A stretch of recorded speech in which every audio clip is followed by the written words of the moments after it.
Umepewa sasa nafasi ya kucheza. Wakati unaingia, mwalimu alikwambia nini, na jizungumzie wewe kwenye zile dakika ambazo umepata nafasi ya kucheza? Yeye mwalimu aliambia kwamba uweze kupambana tu. Nakupa nafasi kwamba unaweza.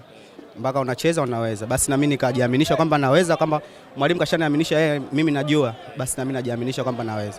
Ndio maana nilipopewa nafasi nimeweza kuitumia, na naenda kusikiza maongezi ya mwalimu kwamba nimecheza vizuri au nimecheza vibaya, yeye ndio atakayeamua. Dakika ulizocheza wewe mwenyewe unajionaje? Na kuna kitu kimoja ulikifanya katikati mwa uwanja watu wakatapika. Yote ni kudra za Mwenyezi Mungu tu. Ni vitu vyako vile unavyovifanya? Sana kabisa.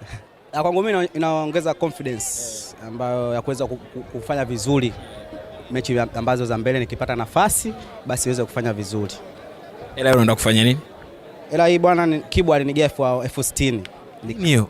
Leo asubuhi tumetoka kwa kikao, akanigia elfu 60, lakini ili kununua kiatu. Alikupa mdogo wangu elfu 60 kanunue kiatu. Anambia mdogo wangu elfu 60 nenda kanunue kiatu, lakini kwangu mimi naona akitoshi. Kwa hiyo naenda kuongezea hii hela nikanunue kiatu.